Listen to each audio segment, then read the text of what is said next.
Welcome back to Cryptos Are Us. I am George, or all George. In this video, I want to give you guys an update on what's going on with Bitcoin and crypto. We're starting to see some green, so does that mean we're going to see some explosive movement this weekend? Well, I want to discuss that really quick and also play clips or parts of the interview I just had with Crypto Jebb. Now, you may not be familiar with Crypto Jebb, but he has been in this space for quite a long time, and he has some interesting perspectives about Bitcoin and crypto, and we had a pretty good chat this afternoon. However, I thought he would have posted an entire interview already. He plans on doing so next week. So I'm just going to play a couple of clips from this interview. One that talks about all the media FUD that's out there and why we need to ignore it. And also, we did talk about how someone should react or how they should feel or what they should do had they bought Bitcoin towards the top. The late bloomers, the ones that came in end of 2021 and they may be down, right? I think both topics are very relevant for a lot of you guys watching this. So I'm going to pre-play these clips, but make sure you subscribe to Crypto Jebb so that you can watch the entire interview next week. First, let's talk about Bitcoin. It is at 37.5, which is a little bit better than this morning. In fact, we had Bitcoin go all the way to 38,000 before coming back down a little bit. So this is definitely very encouraging. And if you look at the US equities market, well, this explains it. The Dow closed at plus 564 and NASDAQ closed at plus 417, 3.13%. Now, what caused this? It seems like Apple did. Apple had a terrific quarterly earnings report, and it's making many people on Wall Street rethink their strategy about tech, big tech, and what they should be holding on to in 2022. Because many expected that big tech to be faltering, and many have sold off tech. Many have sold off a lot of high growth risk on assets because they're afraid the gravy train may be over. But Apple disproved that. Microsoft also disproved it.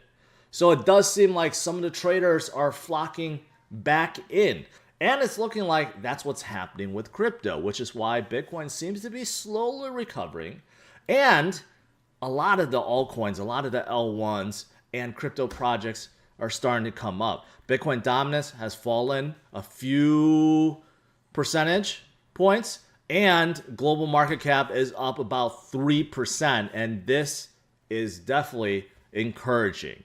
We know that we have been down for quite some time, and to see some greens are fantastic, and this could definitely carry into this weekend, Saturday and Sunday. And of course, I'll let you guys know how things are with my stream tomorrow morning, but right now it's looking much better.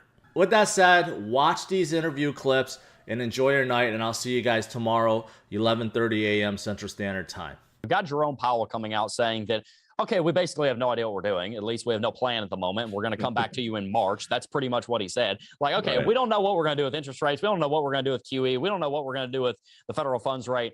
That's pretty much the gist that I got from it. And then we also have this America Competes Act coming out. A lot of people talking about that in crypto. Like I said, I think Charles is the one that really got the ball rolling on that. And now we've also got this issue that we just spoke about with, anonymous insider sources close to the White House. I always love when somebody's close to the White House. It's like guys walking down the street. He's like, "Oh, I just came up with something. I'm close to the White House. I'll tell the media." How much fear, uncertainty, and doubt do you think articles and stories like this are adding into cryptocurrency? And how big of an impact do you think news stories like this are having? I think on the price. I think they're having major impact right now, especially because Bitcoin is under 40,000. If we were at 60,000 or 50,000, I think people would react better. But right now, it's causing the fear. I think the reason why Bitcoin is not going up partially is because there's a lot of people sitting on the sidelines and they're worried about all these things. And there's geopolitical stuff like Ukraine and Russia and US, right? Stuff like that. But this is all happening like right now, right? Like all within a matter of a month since December to now. It's all coming up, and you can't. Well, it's scaring it's hard to ignore. Too. Yeah, it's scaring the stock market too. The stock market's gone to a giant dip. Yeah, I mean, psychologically, I think everyone likes to think that they're really strong-willed, mentally tough, and they could get through anything. But it's one thing to think that when your portfolio is doing fine. It's another when it's down 50%. Okay. Yeah. Yeah. Well, yeah, no, that's very true. And that actually is a perfect segue into one of the final questions I want to ask you here, George. Let's pivot away from geopolitics and the financial markets a little bit more towards, what people are struggling with right now. You talked about being, down 50%. I wanted to ask you, what are some of the things that people can do, not even so much trading strategy wise, although I definitely tell us about that if you'd like, but as far as mentally, to be able to hold on and not lose confidence in the cryptocurrency market when, let's say, Bitcoin's at $37,000 when we're recording this and they bought at 65,000, 69,000, 52,000, 54,000. What would you tell somebody that's a hodler right now and they bought really high and they're very, very down? This is tough because I have to be I have to remember that not everyone has been through crypto winter. Like you and I and many other people have been through it, and we've been through much worse, right? And so we re-emphasize the fact that we have been through it, we have seen it, and we have come up and we have formed new highs. But for new people coming in, they haven't lived through it. And ultimately, we're just a couple of guys on YouTube, right? So why should they listen to us? Why should they care what we say? I always have to remind myself that when I'm streaming, because, especially someone that bought at 65, 69, they're like, it's at 37. How can I believe anything, anything that you say? You could say all these things, but how is it true, right? So that's why I have to back what I say with facts. And these days, there's so much analytics out there, so much metrics that measure pretty much everything that can be measurable when it comes to Bitcoin and the network and users and the growth and the purchases, the supply. I mean, literally everything is measurable, and we have so many tools out there now that does that. So what I try to do is I'm like, hey, look at what's happening right now. So there's a couple things I like to really emphasize right now. Number one is the reserves on exchanges. People don't quite understand that Bitcoin is scarce and there's only a certain amount. And as we get closer and closer to getting to the last Bitcoin being mined, scarcity is definitely an important thing. That's what drives prices up. And what we're seeing right now is the fluctuation is based on the trades on the exchanges. But what people don't realize is that's a very small amount. That's only 16% of the supply that's on the exchanges right now. What about the 84%? Well, they're being held in cold wallets, and they're being held with custodians, and they're not being traded. So everything that we're basing off of is the 16% that's on exchanges. But here's the kicker: that 16% is decreasing. It used to be 20%, then 19, 18, 16.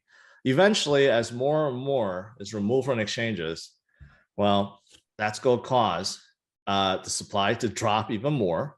And of course, demand, if it's still there, even if demand doesn't go up, even if demand just stays the same, it's going to cause a price hike just from that alone.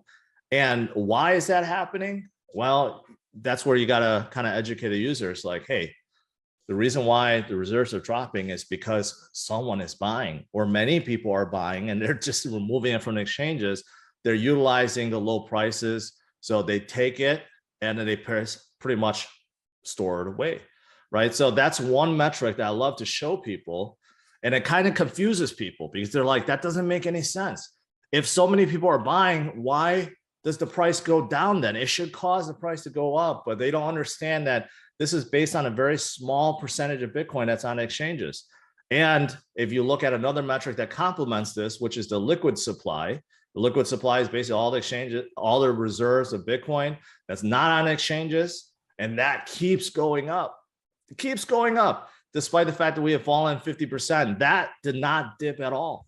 So the number of people that are holding, the number of people are buying, and this includes also the miners, which now have a new strategy where basically they don't sell anything. They're just keeping everything. So these are the metrics that I like to point out to newcomers and say, hey, you know what? This is the reason why Bitcoin will continue back up.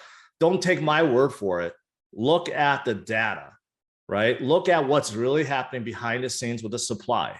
And they're going away. They're going away fast. And then you complement this with many other things like network health. You know, how many addresses are there? Are they going up? Is the hash rate for the network going up? Are the miners continuing to mine Bitcoin? And you add all this together, then you only come to one conclusion, that Bitcoin will recover and will continue forward. It just may take a little bit longer. Yeah, and I think patience is key. I've said a lot recently, patience tested is patience built. So if you're new to the cryptocurrency space and your patience is being tested, just know this is how your patience gets built. George and I have been through the same thing. George, I think you were in the space during 2018 during the bear market, were you? Mm-hmm. You are? Yeah, I got in mid 2017. I was through all of that. I started the YouTube channel. I was trying to build the YouTube channel, and then a bear market hit, and I'm like, crap. So I had about a year of patience being tested, and I learned a lot there. And I just encourage you that if you're new to cryptocurrency, remember that patience tested is patience built. And also remember that price is downstream of fundamentals. As the fundamentals grow, the price follows. It's that simple. It just takes time. It doesn't happen on the scale of a day or 3 days or a week or a month. It takes place on the order of years. But as those fundamentals continue to develop, so too the price will follow.